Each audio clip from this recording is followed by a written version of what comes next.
पदों की संख्या कितनी है? तो राजस्थान हाईकोर्ट के अंदर वर्तमान में जो स्वीकृत पद है वो 50 है और इसमें से 43 फिल हो चुके हैं ना। वर्तमान में ये आपके 43 पद है वो भरे हुए हैं।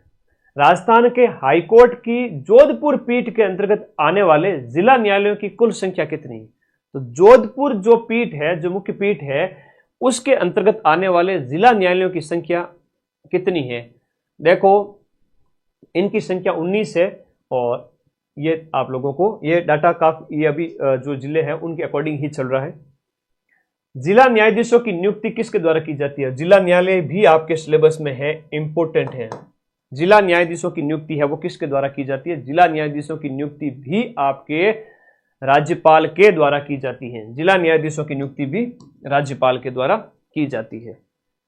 अगला देखिएगा, जिला न्यायाधीश शब्द संविधान के किस अनुच्छेद में आया है? संविधान के कौन से अनुच्छेद के अंदर आपके जिला न्यायाधीश शब्द का उल्लेख है? तो ये अनुच्छेद 233 के अंदर जिला न्यायाधीश की बात कही गई है। राजस्थान प्रशासन प्रणाली के उच्चतम स्तर पर कार्यरत निकाय है। राजस्थान प्रशासन के अंदर उच्चतम स्तर पर आपके कौन है? प्रशासन में टॉप पे कौन है? तो प्रशासन के अंदर सर्वोच्च जो पद है, हाँ, वो हो गए आपके सचिवालय है। कौन है? सचिवालय। मुख्य सचिव के पद पर नियुक्त होने वाले अधिकारी का निम्न द्वारा चयन किया जाता है। तो मुख्यमंत्री के द्वारा इसका चयन किया जाता है। आगे देखो, मुख्य सचिव के काम के संबंध में दिए गए कथन में से आपका कौन सा कथन है वो सही है? वह मुख्यमंत्री का प्रमुख सलाहकार होता है दिए गए ऑप्शन के अनुसार, और वह राज्य लोक सेवा उनका भी हेड होता है, और राज्य के राज्यपाल का प्रमुख सलाहकार होता है। ये नहीं है, ऑप्शन नंबर आपका 3 नहीं है, 1 और 2 है। तो कहा जा रहा है सचिव के संबंध में, तो वो मुख्यमंत्री का जो है वो प्रमुख सलाहकार होता है, तो सचिवालय का हेड होता है, राज्यपाल का नहीं होता है। इस प्रकार से ऑप्शन नंबर 1 और 2 है वो सही है। निम्न में से कौन सा राजस्थान का मुख्य कार्यकारी अधिकारी होता है? राजस्थान का मुख्य कार्यकारी अधिकारी कौन है? तो यहां पर अधिकारी के संबंध में दिया गया प्रश्न है, राजस्थान का मुख्य कार्यकारी अधिकारी कौन होता है? कार्यकारी अधिकारी की बात करें तो ये मुख्य सचिव होता है। कार्यकारी अधिकारी मुख्य सचिव होता है। प्रमुख शासन सचिव, मुख्यमंत्री, मंत्रिमंडल सचिव, तो दिए गए ऑप्शन में प्रमुख ये होता है मुख्य सचिव। अगला प्रश्न देखिएगा, क्वेश्चन नंबर 431। निम्नलिखित में से राजस्थान के पहले मुख्य सचिव कौन थे? वर्तमान में सुधांशु पंत है, इनसे पहले जो है उषा शर्मा, और सबसे प्रथम थे तो के राधाकृष्णन है, वो राजस्थान के पहले चीफ सेक्रेटरी थे। पहले चीफ सेक्रेटरी थे। ओके, पेपर 200 नंबर का होगा बेटा, 120 क्वेश्चंस होंगे। एक क्वेश्चन के लिए 1.66 मार्क्स है, नेगेटिव है तो वो फिर 0.5 है, समझा करो, 0.55। राजस्थान के में राज्य सचिवालय में स्थित विभाग कहलाते हैं। राज्य सचिवालय के जो विभाग है ना उनको क्या कहते हैं बताओ? राज्य सचिवालय के विभाग को क्या कहते हैं? ये कहलाते हैं आपके कार्यकारी विभाग, प्रशासनिक विभाग, प्रभाग या निदेशालय। तो ये आपके कहलाएंगे प्रशासनिक विभाग। तो सचिवालय में के जो विभाग है वो आपके प्रशासनिक विभाग है, सचिवालय के विभाग है वो प्रशासनिक विभाग है। अगला बताओ, मुख्य सचिव की सेवा अवधि किसके ऊपर निर्भर करती है? दिए गए में राज्यपाल के साथ संबंधों पर, मुख्यमंत्री के साथ संबंधों पर, विधानसभा अध्यक्ष के साथ संबंधों पर। ये किसका जो है सलाहकार होता है मेन? तो अपने मुख्यमंत्री का होता है, तो उनके साथ संबंधों पर होगा ये आपका, हाँ याद रखिएगा, मुख्यमंत्री के साथ संबंधों पर। अगला देखो, कौन से सालों में संभागीय आयुक्त के पद को समाप्त कर दिया गया था और वापस से संभागीय व्यवस्था को स्टार्ट किया था? तो राजस्थान में एक बार संभागीय व्यवस्था खत्म की गई, फिर वापस से इसको स्टार्ट किया गया था। तो ये आपका 1962 के अंदर है वो आपका समाप्त कर दी गई थी, और 1987 के अंदर इसको वापस से लाया गया था। ठीक है, 1987 में इसको वापस लाया गया था। 62 और 87, 62 और 87, 62 और 87। अभी तो लास्ट में गणित का कर रहा हूं, देखो थे क्वेश्चन जोरदार। निम्न में से किसे जिले में प्रमुख जनगणना अधिकारी माना जाता है? जिले का सेंसस ऑफिसर डीएम होता है, डिस्ट्रिक्ट मजिस्ट्रेट होता है, जिला कलेक्टर होता है। 435 का आंसर आपके जिला कलेक्टर है। राजस्थान सिविल सेवा प्राधिकरण कहां स्थित है? सिविल सेवा प्राधिकरण आपके जयपुर जिले में स्थित है। राजधानी जयपुर में सिविल सेवा प्राधिकरण। पहली बार राजस्व दिवस है वो कब मनाया गया? वैसे राजस्व मंडल की हम बात कर लेते हैं तो ये अजमेर के अंदर है। अजमेर के अंदर क्या है? राजस्व मंडल है। और राजस्व दिवस है वो पहली बार कब मनाया गया था? ये बहुत प्यारा प्रश्न पूछा गया है। ये 15 अक्टूबर 2020 को पहली बार आपका दिवस मनाया गया। आगे देखो, कौन सा एक कथन है वो खोटा है? कौन सा एक कथन खोटा है?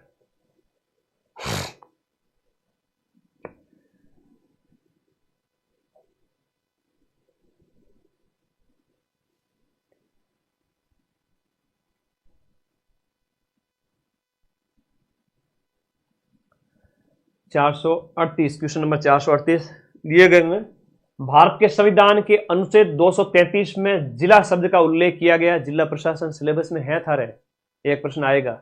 है, सही है। जिले में जिला कलेक्टर है वो मुख्य प्रोटोकॉल अधिकारी का काम करता है, सही है। 1772 में वॉरेन हेस्टिंग्स के द्वारा जिला कलेक्टर का पद सृजित किया गया था। संसदीय चुनाव में जिला कलेक्टर है वो जिले का मुख्य निर्वाचन अधिकारी होता है। क्वेश्चन नंबर 438 ये ऑप्शन गलत है। डी ऑप्शन जो है मुख्य निर्वाचन अधिकारी जिले का, ये गलत है। बाकी वॉरेन हेस्टिंग सही है, प्रोटोकॉल अधिकारी का, जिले कलेक्टर का मुख्य प्रोटोकॉल अधिकारी का कार्य करता है जिले में। और 233 में जिला शब्द। राज्य प्रशासन में जिलाधीश का प्रथम मुख्य उच्च अधिकारी होता है। राज्य प्रशासन में जिलाधीश का प्रथम उच्च अधिकारी होता है। कलेक्टर का पहला उच्च अधिकारी कौन होगा? कलेक्टर के बाद में, कलेक्टर के जस्ट ऊपर कौन होता है ये पूछ रहा है। तो कलेक्टर के जस्ट बाद में, जिले के बाद में जिलों से बनता है संभाग। जिलों से बनता है संभाग, तो संभाग से यहां पर हो गया कौन? संभागीय आयुक्त, है ना। 5 जिले 7 जिले, उनका एक जो आईएएस अधिकारी वो होता है। उन सब के ऊपर फिर वो सचिव होता है ना, पूरे राज्य के अंदर। तो फिर तो ये संभागीय आयुक्त हो गया, ठीक है। संभागीय आयुक्त पूरे संभाग को संभालता है। कलेक्टर है जिले को संभालता है। अब उनके नीचे फिर एसडीएम है और भी हो जाते हैं वो सारे, वो एक चेन बन जाती है। जिला दंड नायक के रूप में जिला कलेक्टर की शक्तियां कौन सी हैं? दंड नायक के रूप में जिला कलेक्टर की शक्तियां कौन सी है? दंड नायक के रूप में जिला कलेक्टर की शक्तियां है वो आपके कानून और व्यवस्था बनाए रखता है। दंड नायक के रूप में पुलिस पर नियंत्रण रखना भी उसके अधिकार क्षेत्र में है। विदेशियों के बिल्कुल कलेक्टर हैं तो एसपी भी उसके आदेश को मानता है, लेकिन मतलब सलाह वगैरह वो सब चलता है, लेकिन कमिश्नरेट में वो थोड़ा सा पावरफुल हो जाता है। विदेशियों के पार पत्रों की जांच भी करता है। भू राजस्व एकत्र करना ये नहीं है। दंड नायक के रूप में पूछा है तो 1, 2 और 3 है। अधोलिखित में कौन सा काम है वो जिला कलेक्टर का नहीं है? राजस्व का एकत्रीकरण इनका काम नहीं है। कानून व्यवस्था, आयकर एकत्रीकरण, जो दिए गए ऑप्शन में क्वेश्चन नंबर 41, राजस्व एकत्रीकरण, आयकर एकत्रीकरण, दोनों ऑप्शन दिए गए हैं। लेकिन आयकर, इनकम टैक्स क्या इनके हाथे में आएगा क्या? इनकम टैक्स एकत्रीकरण नहीं आएगा। ये तो इनडायरेक्टली कह सकते हो आप, क्वेश्चन नंबर 441 के अंदर इनडायरेक्टली कह सकते हो। हालांकि मूल रूप से जब ये पद था तो इसी उद्देश्य से बनाया गया था। तो कानून व्यवस्था, भू दस्तावेज, राजस्व वगैरह। निम्न में से किसने जिलाधीश को संस्थागत करिश्मा कहा? यह बहुत प्यारा प्रश्न है, बार बार एग्जाम में पूछा जाता है। संस्थागत करिश्मा जिला कलेक्टर पद को किसने कहा है? यह कहा है आपकी रजनी कोठारी ने। मोस्ट इंपोर्टेंट, याद रखिएगा, वेरी इंपोर्टेंट, सी ऑप्शन इसके अंदर। रजनी कोठारी ने जिला कलेक्टर को संस्थागत करिश्मा कहा। यह पूछा गया है प्रश्न, बार बार पूछा गया है। ओके, लाइब्रेरी में सारे बच्चे मेरी क्लास देख रहे हैं। घनी चौकी बात है, आज लाइब्रेरी नेट को धुआं निकाल दो थे लोग सब मिल पर। आजो आजो फटाफट, आज रात बड़ी खतरनाक होने वाली है और कल सुबह तो मैं फिर से आऊंगा जोश के साथ में।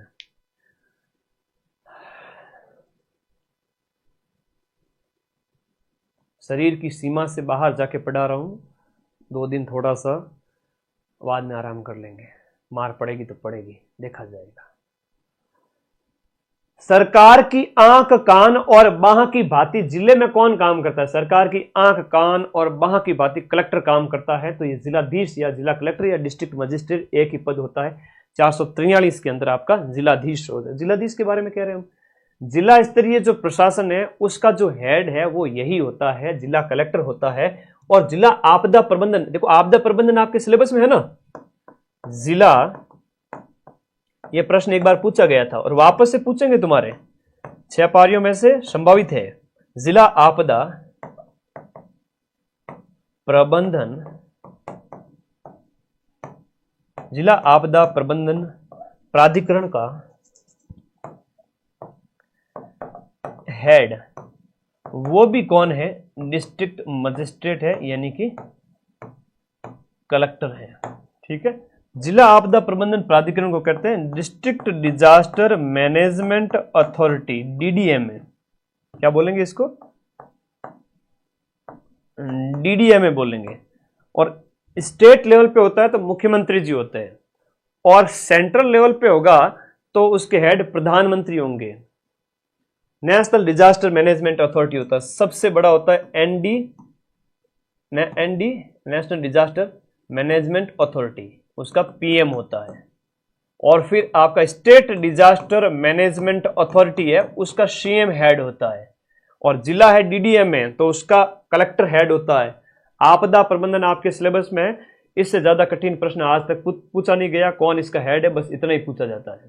ठीक है ना? हाँ, आगे कर लो बात।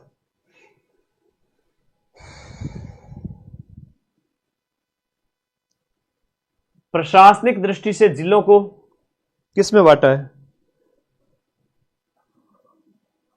बताओ भाई।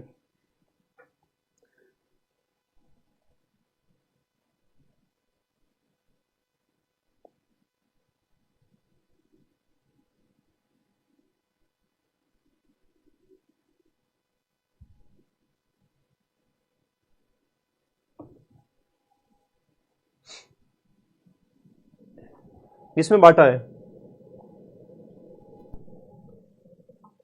बताइए। थोड़ा माइक चार्ज कर लेते हैं, नहीं तो फिर एकदम से माइक डिस्चार्ज होता है, दिक्कत हो जाए। थारो स्टूडियो बेटा, था लोगर स्टूडियो था लोगन, बताना भी जरूरी है कहीं कर रही हूं मैं। अब देखो इधर, तो प्रशासनिक दृष्टि से जिला को किस में आता है? उपखंड है, तहसील है, संभाग है। तो संभाग, जिले को तो उसमें जो बांट नहीं सकते। यहां पर दिए गए ऑप्शन क्वेश्चन नंबर 45 है, इसके अंदर उपखंड हो गए, विभिन्न उपखंड है, उपखंड से छोटे तहसील होते हैं, और फिर ये संभाग तो बड़ा है, ठीक है, जिलों से मिलकर बनता है। पटवारियों का निम्न में से कौन सा उत्तरदायित्व नहीं है? पटवारियों के उत्तरदायित्व, अब ये पूरे रिपोर्ट करते हैं आगे से आगे, पटवारी, फिर आगे नायब तहसीलदार, तहसीलदार, ये सब एसडीएम वगैरह सब डीएम को रिपोर्ट करते हैं। आगे देखो, तो पटवारियों का निम्न में से कौन सा उत्तरदायित्व नहीं है? तहसीलों में उपस्थिति, तहसीलदार पर नियंत्रण करना, ग्राम सेवक पर नियंत्रण। अच्छा, उत्तरदायित्व कौन सा नहीं है पूछा है, क्वेश्चन नंबर 46 के अंदर पूछ रहा है कौन सा नहीं है। तहसीलदार खुद इन पे पर नियंत्रण रखते हैं, ठीक है, उपस्थिति जरूरी है। ग्राम सेवक पर नियंत्रण, देखो ग्राम सेवक पर इनडायरेक्टली नियंत्रण है। अब आप कहोगे सर पटवारी बने ग्राम सेवक बने, तो पटवारी पर अब काफी, ये 19 है तो वो 21 है, ऐसा आप कह सकते हैं, ठीक है। ग्राम सेवक पर भी नियंत्रण, और अपने अधिकार क्षेत्र की अकाल रिपोर्ट भेजना वगैरह सब शामिल है। नायब तहसीलदार के बारे में पद है कि नायब तहसीलदार किसके निर्देशन में, जो अभी नया आरटीएस लगता है, राजस्थान तहसीलदार सेवा, तो उसमें वो तहसीलदार के निर्देशन में रहकर काम करते हैं। पटवारियों की नियुक्ति किसके द्वारा की जाती है? पटवारी नियुक्ति है वो आपके किसके द्वारा की जाती है? 48 का आंसर राजस्व मंडल के द्वारा। अलग अलग, ये अब राजस्व मंडल अजमेर में है, और राजस्व मंडल के द्वारा इसका जो है पटवारियों की नियुक्ति की जाती है। अगला देखो, उपखंड स्तर के नीचे राजस्व प्रशासन के लिए प्रत्येक उपखंड को, उपखंड स्तर से नीचे प्रत्येक उपखंड को किसमें बांटा है? उपखंड, जिला उपखंड, फिर आपके तहसीलों में बांटा गया है। 449 के अंदर क्या हो गया? तहसीलें हो गया। अगला देखो, खरीफ और रबी गिरदावरी के दौरान स्थल जो है आपके निरीक्षण करना, सत्यापित करके रिपोर्ट करना किसका दायित्व है? खरीफ और रबी की फसल के समय में किसका दायित्व है? पटवारी के दायित्व है। किसके है? पटवारी के दायित्व है। पटवारी के दायित्व है। चलो जी, ये पॉलिटी कंप्लीट होती है प्यारे दोस्तों, पॉलिटी कंप्लीट होती है।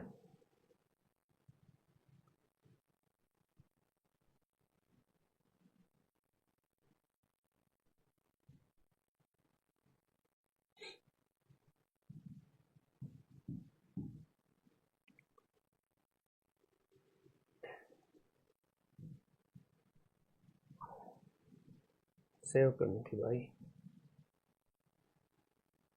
हाँ, अब सेव होगी। अब तुम्हारे लिए सेव कर रहा हूं, वरना तो इम्पॉसिबल, कोई नहीं दे सकता है ये पीडीएफ।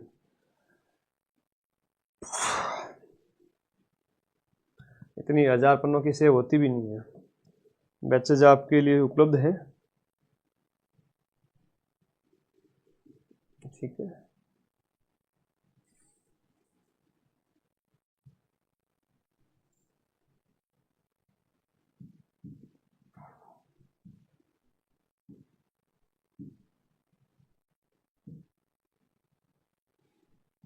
ये फाइल 2 के नाम से सेव कर लेता हूं। टोटल 450 क्वेश्चन हो गए। अब तीसरी फाइल लगेगी, साइंस आएगा, कंप्यूटर आएगा, करंट अफेयर्स आएगा। तैयार रहना, ठीक है। 2 नंबर नाम से सेव कर देते हैं इस फाइल को। अब ये देखो काफी पेज है इसमें, 250 350। वो पहले सेव किए थे। अब इनको क्या है, पूरी रात भर बैठ के सही करना पड़ेगा, वरना सेव नहीं होगी ना। पॉसिबल ही नहीं है कि आप 1000 पेज एक साथ में दे दो। बोर्ड की कैपेसिटी नहीं होती है। मुझे तो कंपनी वाले भी कह के गए, आप बोर्ड को बहुत परेशान करते हो। बोर्ड मतलब ये डिजिटल बोर्ड। तो भाई सब्सक्राइब करो अपने चैनल को फटाफट। आप हो रहे हो 7 लाख, कॉन्ग्रेचुलेशंस। चलो तो भाई 7 लाख होने वाले हो, तो 7 लाख की पोस्ट तो बनती है ना। आज रात तक तो वैसे भी हो जाओगे।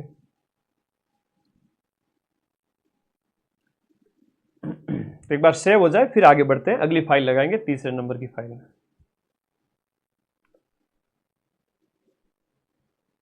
एक बार फाइल सेव हो जाए तो थोड़ा सा तुम लोग सुविधाओं से निवृत्त हो जाओ और आ जाओ फटाफट। चूकना मत, क्लास सिर्फ लाइव रहेगी, ध्यान रख लेना इस बात का।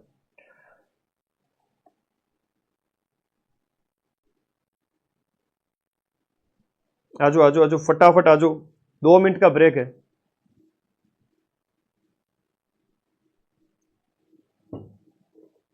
फाइल सेव हो रही तब तक।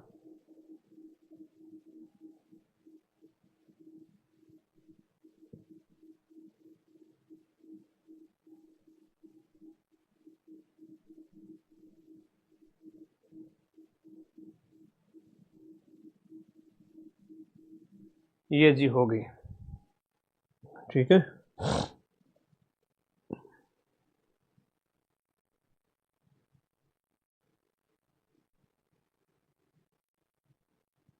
अगली वाली फाइल लगा है। तो आपने देखो इतने प्रश्न हो चुके हैं, पॉलिटी कंप्लीट हो चुकी है अपने। पॉलिटी कंप्लीट हो गई, राजस्थान जीके कंप्लीट हो गया। टोटल 120 क्वेश्चन में से 120 में से 50 क्वेश्चन सही हो चुके हैं। मतलब 50 का कंटेंट अपन ने पढ़ लिया है। अब बाकी बचा हुआ थोड़ा बहुत है, ठीक है। आधे के करीब पहुंच चुके हैं।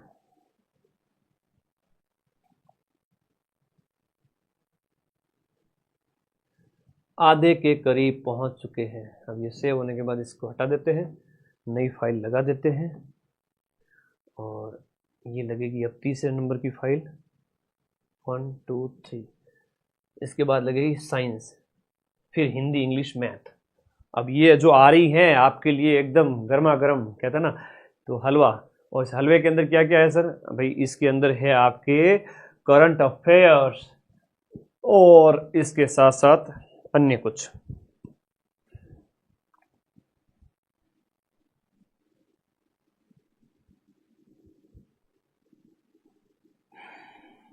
आ जाओ स्टार्ट करते हैं। 2 मिनट का ब्रेक है, ये ज्यादा घूमना नहीं है, परसों पेपर है। चलो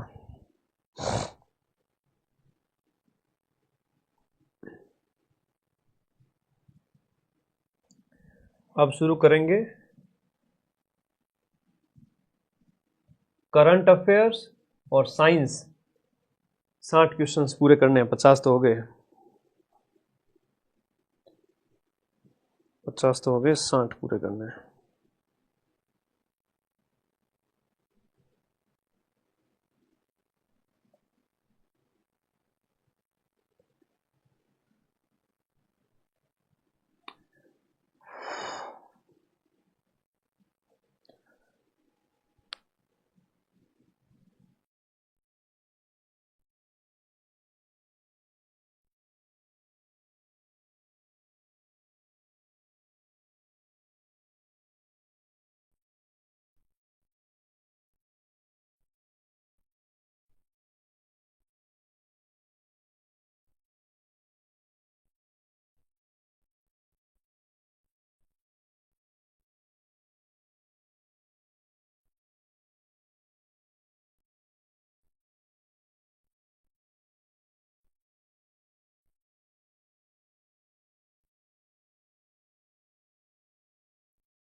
हाँ जी प्यारे दोस्तों, गणित के जो प्रश्न है वो मैं लास्ट में सॉल्व कराऊंगा, ठीक है ना। हाँ, गणित के हम सबसे लास्ट में सॉल्व करेंगे, उससे कोई दिक्कत नहीं है। 15-20 क्वेश्चन है। घर जान 15 रुपये नेट और ले लीजिए, मेरे लिए इतना नहीं कर सकते तुम है। मैं तो तुम्हारे लिए देखो यूट्यूब से लाखों रुपए छोड़ देता हूँ, तुम 15 रुपये का नेट ले लेना। एआई इम्पैक्ट समिट 2026 का आयोजन किस देश में किया गया, उसके ऊपर बात करेंगे। क्वेश्चन नंबर 451 से करंट अफेयर्स में नए स्थल में मुझे जो लगे और जो अच्छे लगे मुझे कि भाई हाँ क्वेश्चन बन सकते हैं, मैंने केवल वही लिए हैं। बाकी करंट तो इतना करवाया हुआ है कि आवश्यकता ही नहीं है। करंट तो इतना करवाया हुआ है कि आवश्यकता ही नहीं है। करंट अफेयर्स राजस्थान और इंडिया की मेरे प्यारे दोस्तों, मैं आप लोगों से फिर से कह रहा हूं, सिर्फ हेडिंग पढ़ के चले जाना, 10 में से 10 सही हो जाएंगे।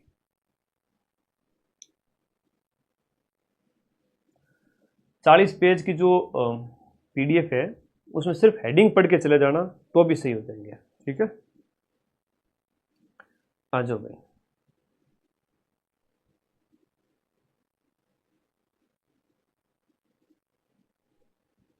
शुरू करें जी, शुरू करते हैं। बहुत बढ़िया। सो मूव अहेड, आगे बढ़ते हैं। मैन चीजें देखेंगे। हेडिंग करंट इतना पढ़ा चुका हूं कि पीछे कुछ बचा नहीं। तो आज के क्वेश्चंस भी थोड़ा देख लेते हैं। मोस्ट कौन से हैं नेशनल करंट, क्योंकि राजस्थान करंट के शॉर्ट थ्योरी वगैरह वो मैंने कुछ करवा दिए थे आप लोगों को। तो अब थोड़ा आगे चलते हैं इनके अंतर्गत। ठीक है, मैंने काफी कुछ करवा दिए थे आप लोगों को। चलिए, करंट की सिर्फ हेडिंग पढ़ लेना, रीडिंग मार लेना, 2 दिन सब याद हो जाएगा। आगे बढ़े।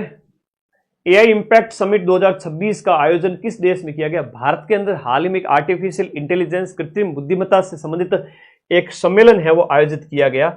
याद रखिएगा, भारत में कृत्रिम बुद्धिमत्ता का हाल ही में एक सम्मेलन जो है आयोजन किया गया।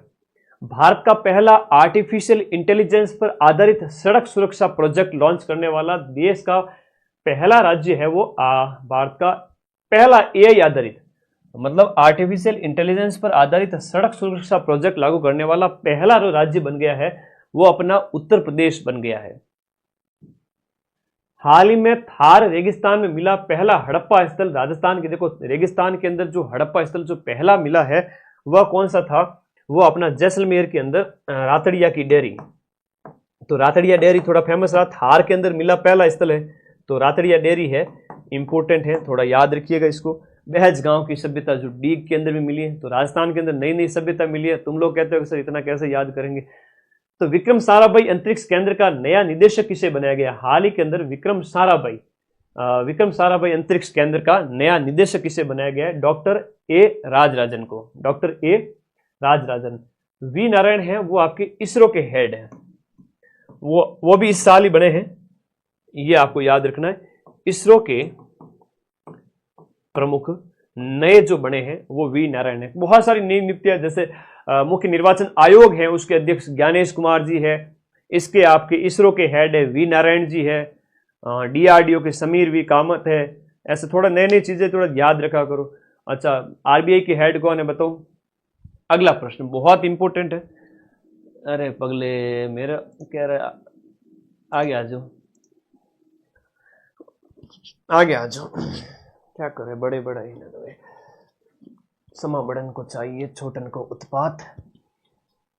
अगला प्रश्न, भारत का पहला मेक इन इंडिया जो ग्रीन हाइड्रोजन प्लांट, ये मोस्ट इंपोर्टेंट है, उत्तर भारत का है, वो अपना जोधपुर में कल राजस्थान करंट अफेयर्स में पढ़ा था। ये जो हो जाएगा आपका क्वेश्चन नंबर 55 में, भारत का पहला मेक इन इंडिया के तहत ग्रीन हाइड्रोजन, हरित हाइड्रोजन का जो प्लांट है गुजरात में स्थापित किया गया। ये प्रश्न आपके पटवारी के पेपर में भी पूछा गया था। ठीक है, पटवारी के पेपर में भी पूछा गया। संजय मल्होत्रा, बहुत बढ़िया, शाबाश। फिर देखिएगा, 43वां लोकमान्य तिलक राष्ट्रीय पुरस्कार किसे दिया गया? लोकमान्य तिलक पुरस्कार 43 जो क्रम का है वो अपने दिया गया नितिन गडकरी को दिया गया। सड़क राजमार्ग परिवहन मंत्री नितिन गडकरी को लोकमान्य बाल गंगाधर तिलक पुरस्कार, लोकमान्य तिलक राष्ट्रीय पुरस्कार नेशनल दिया गया 43वां।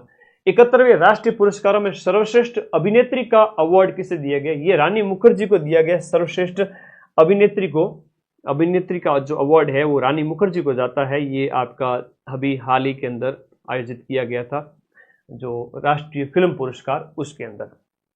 बाकी शाहरुख खान अभिनेता और विक्रांत मैसी वगैरह ये डिटेल में हम पढ़ा चुके हैं, आप लोगों को थ्योरी वाली पीडीएफ में सब मिल जाएगा। एमएस स्वामीनाथन शताब्दी अंतर्राष्ट्रीय सम्मेलन का उद्घाटन कहां किया गया? एमएस स्वामीनाथन एक सम्मेलन हाल ही के अंदर आयोजित किया गया, ये नई दिल्ली के अंदर इसका आयोजन किया गया। Global artificial intelligence city index जारी की गई। इस सिटी इंडेक्स 2025 में भारत का टॉप का शहर कौन सा बन गया? ये Bengaluru global AI city index में बेंगलुरु कर्नाटक की राजधानी टॉप पे रहा है। किसे ऑस्ट्रेलियाई पर्यटन अभियान का ब्रांड एम्बेसडर बनाया गया?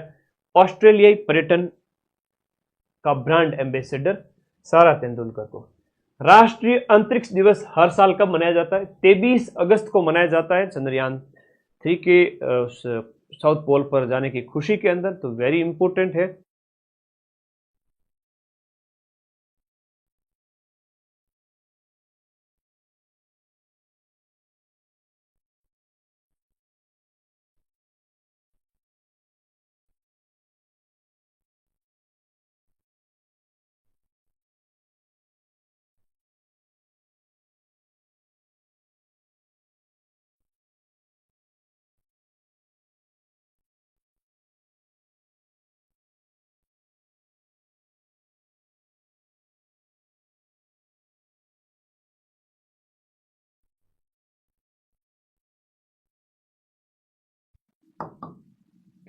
राजस्थान की मनिका विश्वकर्मा, राजस्थान की मनिका विश्वकर्मा ने यह खिताब जीता। इनकी याद रखिएगा, miss universe India 2025, miss universe India 2025।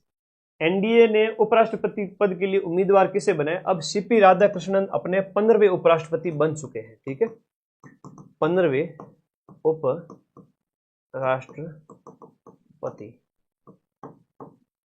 बन चुके हैं।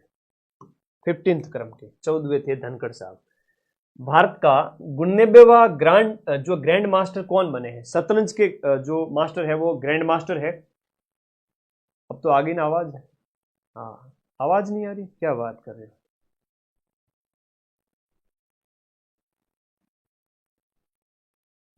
आप तो बताओ।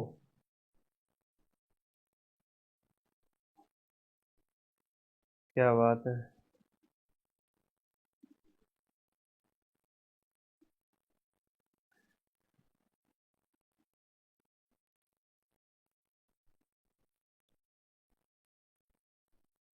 आप तो बताओ। हाँ, अब तो आवाज चल रही है भाई।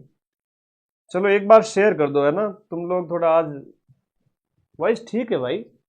हाँ ठीक है। और पीछे वाले बच्चे दौड़ते दौड़ते आते हैं ना, फिर वो मस्ती करते हैं। बेटा लाइव में आ जाया करो, आवाज आ रही है।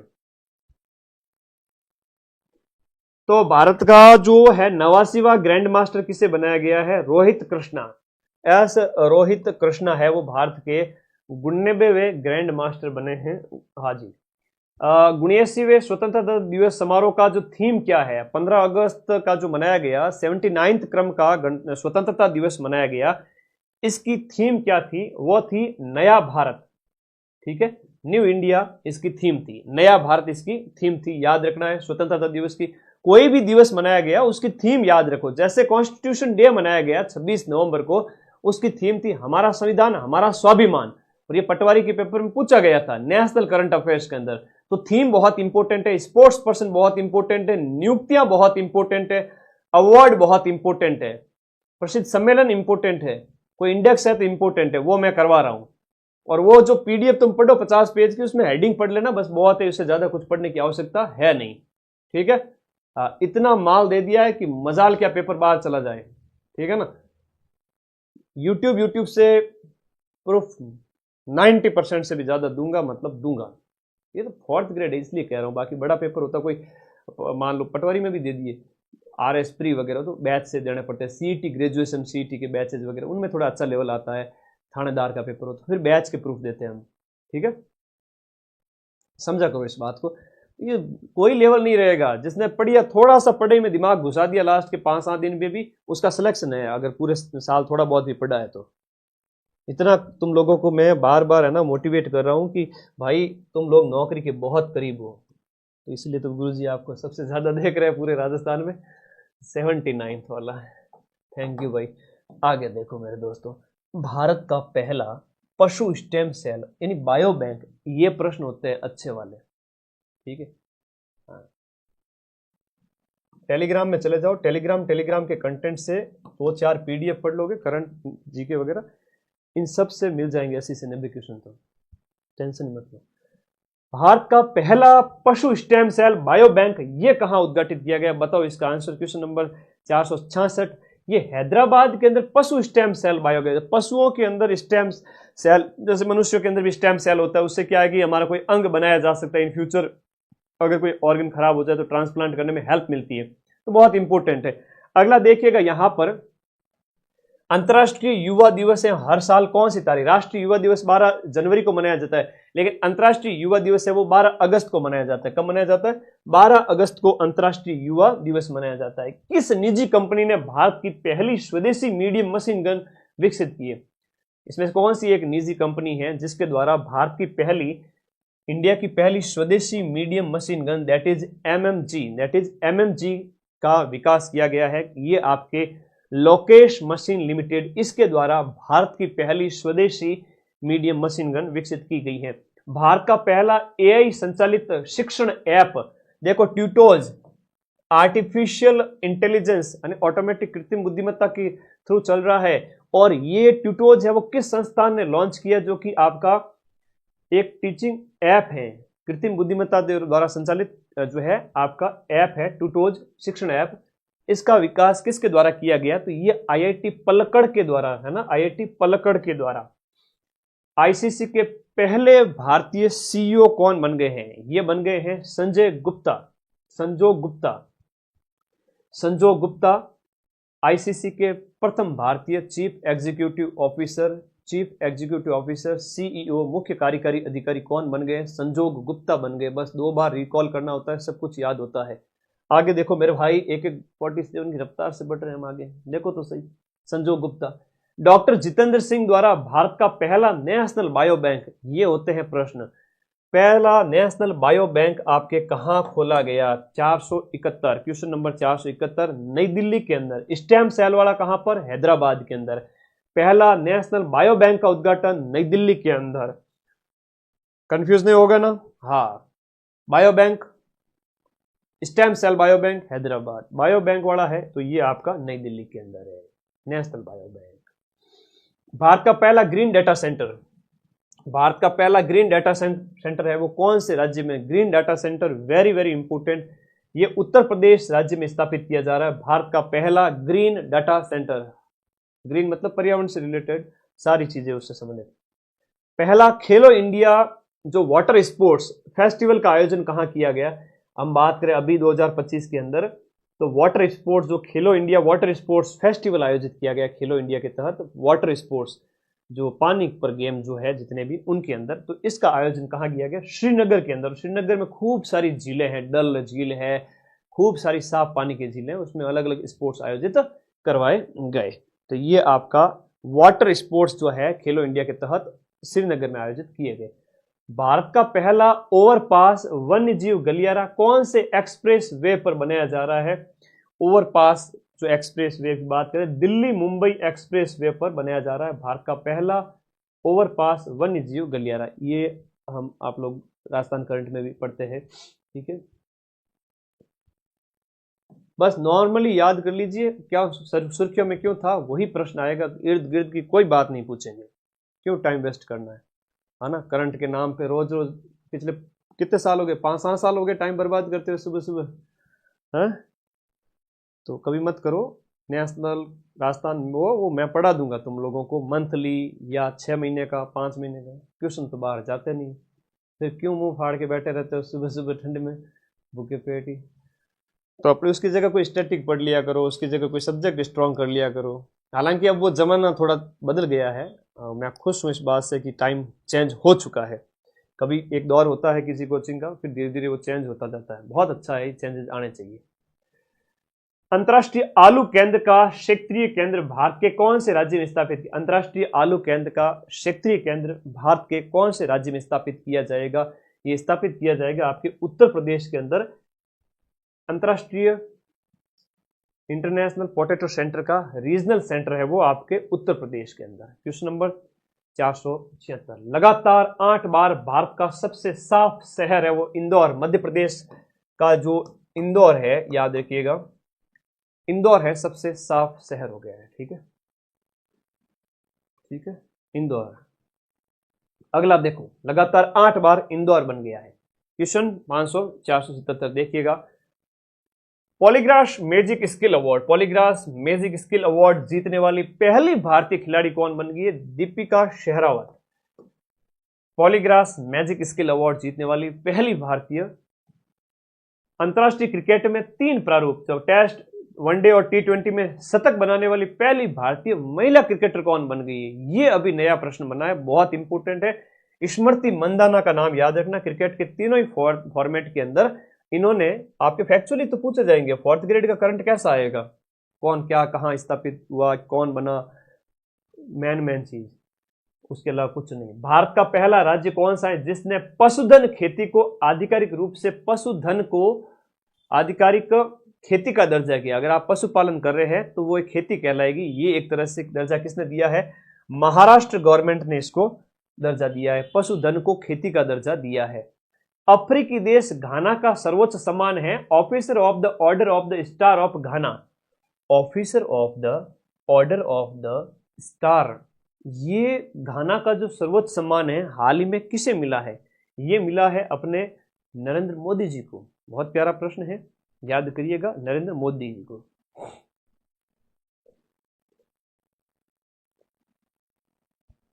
क्वेश्चन नंबर 481 देखिएगा। आपका भारत का पहला QR आधारित digital house address system, QR की मदद से डिजिटल हाउस एड्रेस सिस्टम है, ये कहां पर लॉन्च किया गया? ये इंदौर मध्य प्रदेश के अंदर मतलब QR आधारित digital house address system launch किया गया कि आप QR की मदद से ये पता लगा सकते हैं। ये आपके लिए एक सहूलियत है, नया इनोवेशन है। फिडे महिला शतरंज विश्व कप 2025 जीतने वाली पहली भारतीय कौन? दिव्या देशमुख।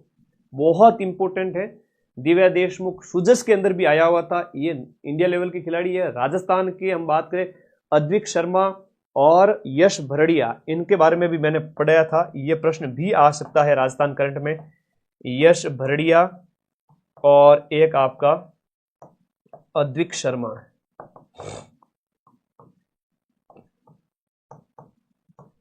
अद्विक शर्मा और यश भरड़िया, इनका संबंध तो है आपके राजस्थान से। और इधर दिव्या देशमुख, ये एक इंपॉर्टेंट क्वेश्चन है जिसने फिडे महिला विश्व कप जो आयोजित किया गया, फिडे मतलब शतरंज का एक सर्वोच्च संस्थान है, और उसके द्वारा शतरंज महिला विश्व कप आयोजित किया गया 2025, वो दिव्या देशमुख ने जीता है। अच्छा प्रश्न है, इंपॉर्टेंट प्रश्न है। शेयर कर दो सब बच्चे मिलके।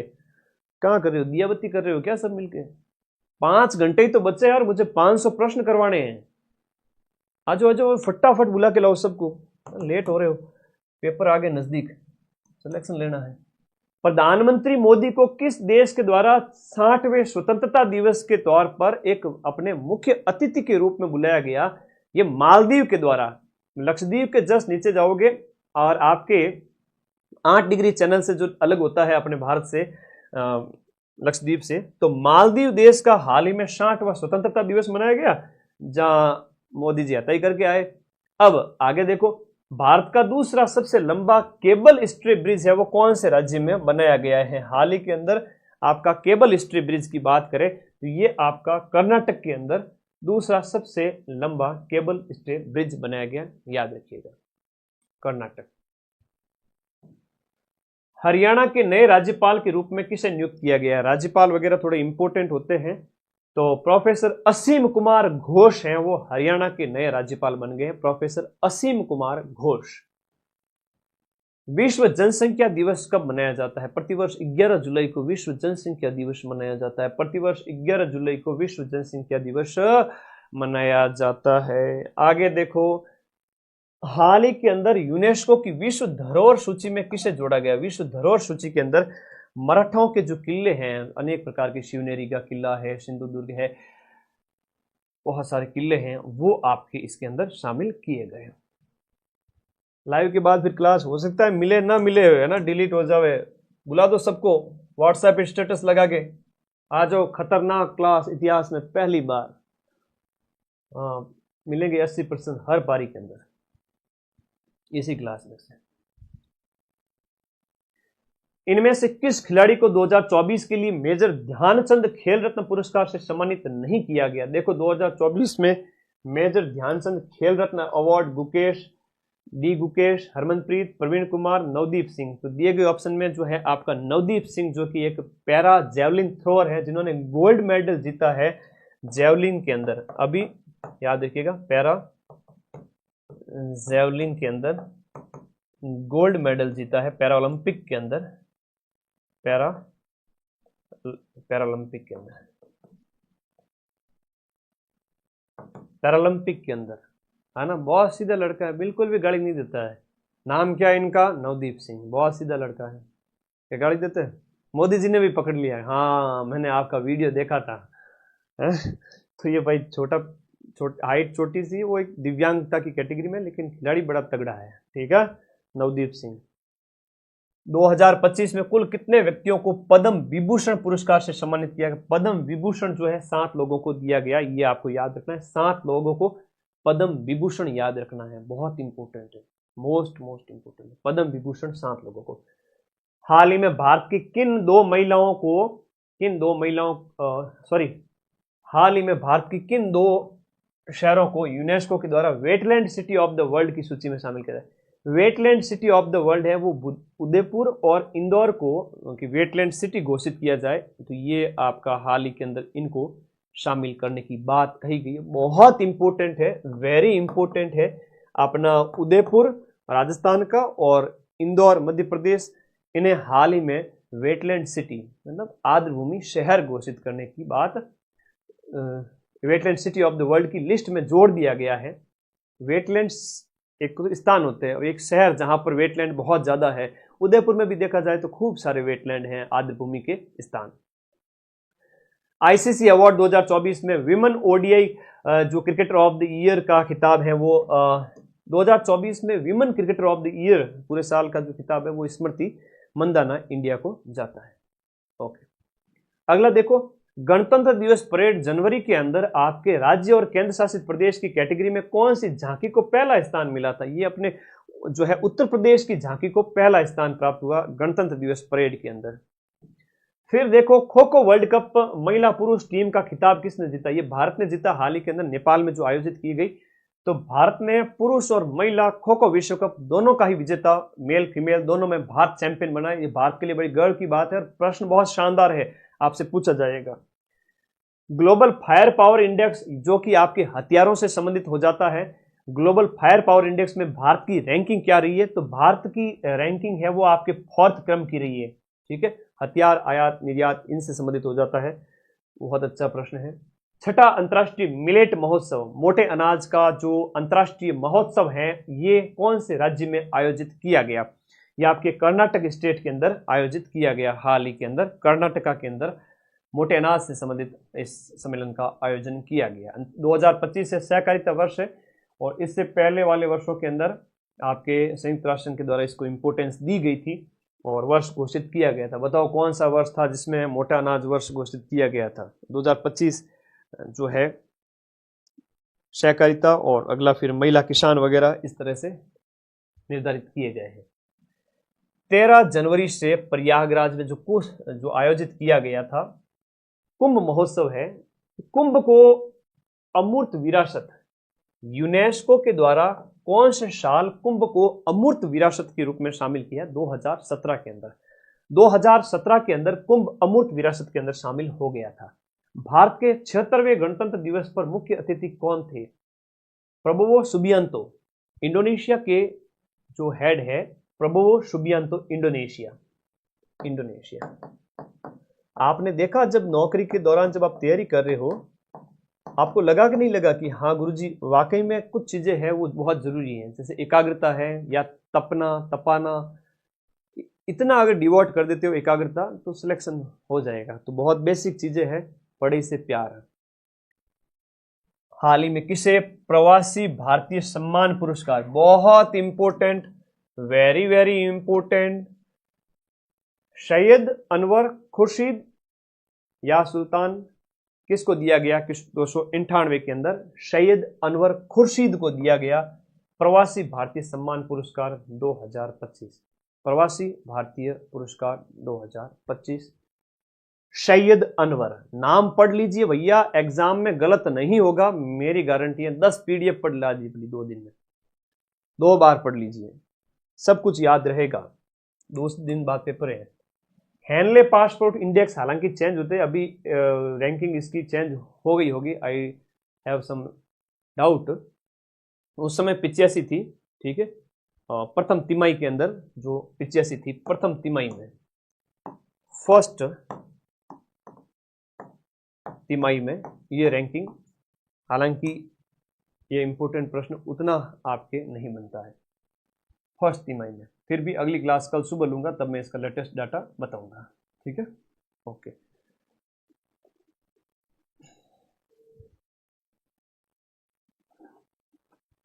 ओके।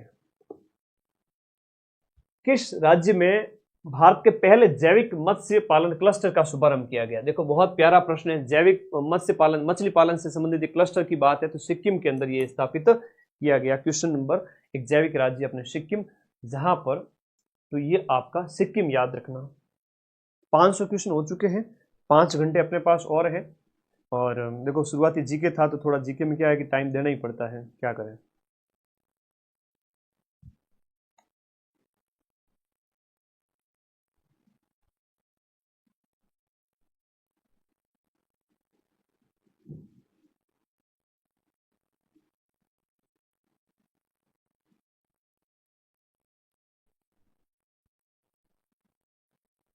आगे आ जाओ।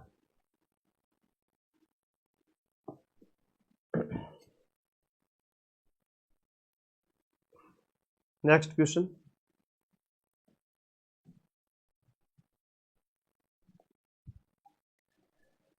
अठारहवें प्रवासी भारतीय दिवस सम्मेलन 2025 का आयोजन कहाँ गया? बहुत प्यारा प्रश्न है। प्रवासी भारतीय जो दिवस है ओडिशा के भुवनेश्वर के अंदर आयोजित किया गया। ओडिशा भुवनेश्वर के अंदर, क्रम जरूर याद कर लेना, 18वें क्रम का प्रवासी भारतीय दिवस, 18वें क्रम का प्रवासी भारतीय दिवस आयोजित किया गया। ग्रीन जीडीपी के लिए पारिस्थितिकी तंत्र का मूल्यांकन करने वाला भारत का जो पहला स्टेट कौन सा बन गया? ग्रीन जीडीपी मतलब हरित सकल घरेलू उत्पाद के लिए इकोनॉमी, जो आपका इकोसिस्टम है उसका मूल्यांकन, इकोसिस्टम का मूल्यांकन करने वाला भारत का पहला राज्य कौन सा बन गया? बताओ, भारत का पहला राज्य इकोसिस्टम का मूल्यांकन करने वाला, ये छत्तीसगढ़ बन गया। छत्तीसगढ़ पहला स्टेट है जो जीडीपी के लिए, ग्रीन जीडीपी के लिए इकोसिस्टम का मूल्यांकन करेगा। अगला प्रश्न, हाल ही में वेस्ट बंगाल टीम ने किस टीम को हरा करके संतोष ट्रॉफी 2024 का खिताब जीता है? पश्चिम बंगाल ने किसको हरा करके संतोष ट्रॉफी का खिताब जीता है? तो ये आपके केरल को हरा करके संतोष ट्रॉफी। देखो स्पोर्ट्स करंट अफेयर्स ना बेटा अशोक, जल्दी क्यों नहीं कर सका? जल्दी करने से याद नहीं रहता है ना, बार बार कमेंट मत कर। आगे अच्छा,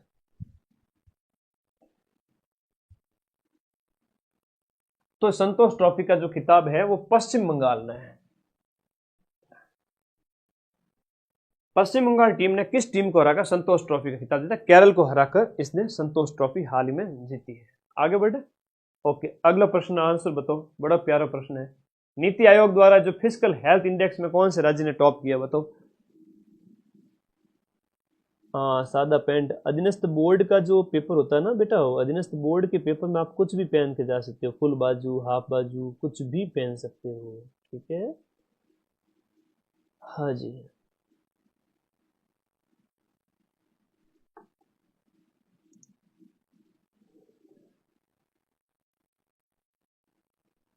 आज तो इतना लाइव आया तो यूट्यूब वालों मैंने कह रही है कि आप ऐड ऑन कर दो तो आपसे ज़्यादा पैसे आएंगे, पर इस पगले को क्या पता मुझे पैसों से प्यार नहीं है, ठीक है ना। ऐड आई है पहले इनकी तरफ से कि बोले आप ऐड ऑन कर दीजिए, हम आपको खूब पैसा देंगे। नोट ऐसे यूट्यूब स्टूडियो मैसेज आता है, oh my God today so much live students, please add on कर दीजिए, पैसा कमा सकते हो। वो इंस्ट्रक्शन दे रहा है मेरे को। आगे आज जो कई बार नए नए अनुभव होते हैं। आज लाइव रिकॉर्ड टूटा माइंड में आपका 9 साढ़े 9 हज़ार था रीट के अंदर, और आज 13,000 13,500 है। अब मुझे लगता है रात के 8 बजे के बाद ये 15,000 वापस से हो जाएंगे। आप लोग दबा के शेयर करो, अगला आधे घंटे में सारे भाई आ जाए बस। फिर क्लास हट गई तो फिर बुरा मान जाओगे सर कहाँ चली गई, कई बार हो जाता है प्रतिबंध, समझा करो। नीति आयोग के द्वारा फिजिकल हेल्थ इंडेक्स जारी की गई। इस फिजिकल हेल्थ इंडेक्स के अंदर, जो नीति आयोग के द्वारा जारी की गई फिजिकल हेल्थ इंडेक्स के अंदर आपका ओडिशा टॉप पे रहा है। ओडिशा स्टेट है वो टॉप पे रहा है। ओडिशा स्टेट है वो आपका टॉप पे रहा है। भारत का पहला मानवीय जलमग्न मिशन का नाम क्या है? जलमग्न मिशन है वो आपके समुद्रयान है, जो समुद्र में अध्ययन के लिए आपको याद रहता है, समुद्रयान है। अगला देखो, ये प्रश्न आपके एग्जाम में आना चाहिए, बहुत इंपॉर्टेंट है, याद कर लो। क्या है कि दूसरा भारतीय अंतरिक्ष यात्री, सेकंड भारतीय अंतरिक्ष यात्री, सेकंड भारतीय अंतरिक्ष यात्री कौन है? तो शुभांशु शुक्ला है, मोस्ट इंपोर्टेंट है और आना चाहिए। 4th ग्रेड के चारों ही पेपर के अंदर आना चाहिए, वेरी इंपॉर्टेंट है। एक्जियोम मिशन फॉर AX4 में पायलट के रूप में आपके शुभांशु शुक्ला का चयन किया गया और वो गए हैं और ये इतिहास बना के आए हैं। तो इनका नाम तो भाई याद कर लेना, एग्जाम में पूछा जाएगा। अगला देखिएगा, नेक्स्ट अगला कि हाल ही में भारत से किस धरोहर स्थल को वर्ल्ड मॉन्यूमेंट वॉच सूची के अंदर शामिल किया गया? वर्ल्ड मॉन्यूमेंट वॉच सूची, विश्व धरोहर स्थल की सूची के अंदर भारत के मूसी नदी के स्मारकों को शामिल किया गया। हाँ जी, अच्छा ठीक है, धन्यवाद भाई। किसी के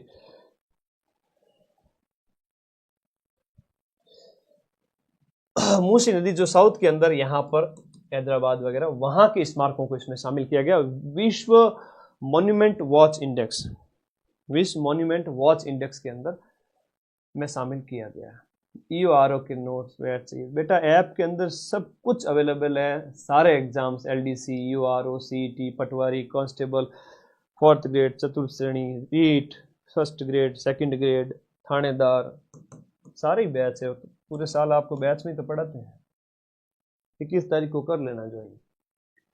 छठी खगोल, ये एक बहुत इंपॉर्टेंट प्रश्न है, मैं फिर से कर रहा हूं। हाँ ठीक है, धन्यवाद अशोक। आगे आ जाओ।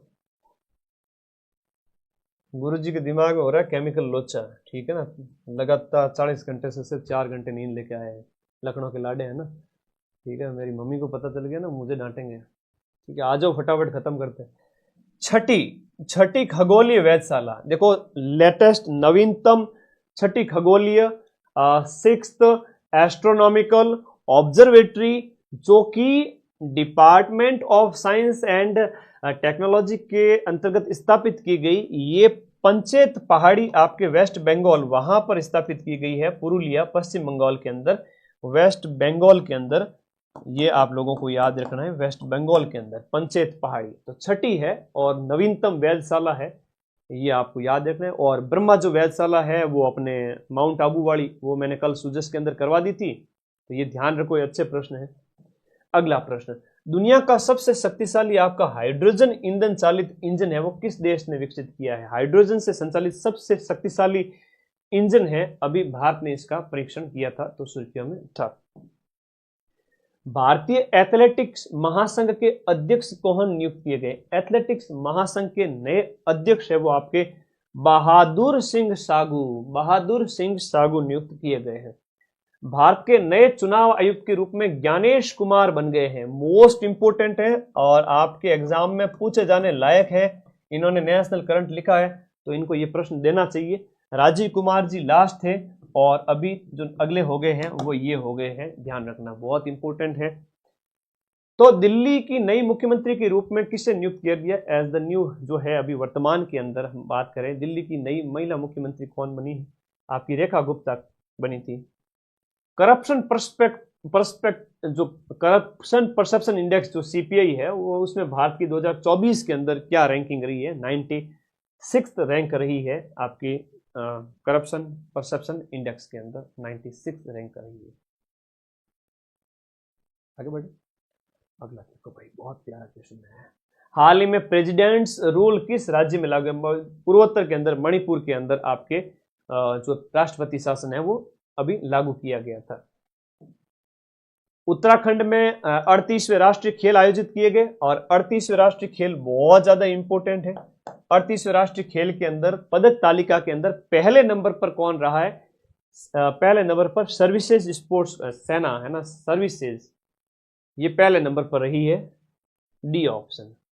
भारत का पहला व्हाइट टाइगर ब्रीडिंग सेंटर कहाँ स्थापित है? व्हाइट टाइगर ब्रीडिंग सेंटर, जब हम बात करें टाइगर स्टेट जो आपका मध्य प्रदेश कहलाता है, वहां पर सफेद बाघ जो बाघ है उनके प्रजनन का सेंटर स्थापित किया गया।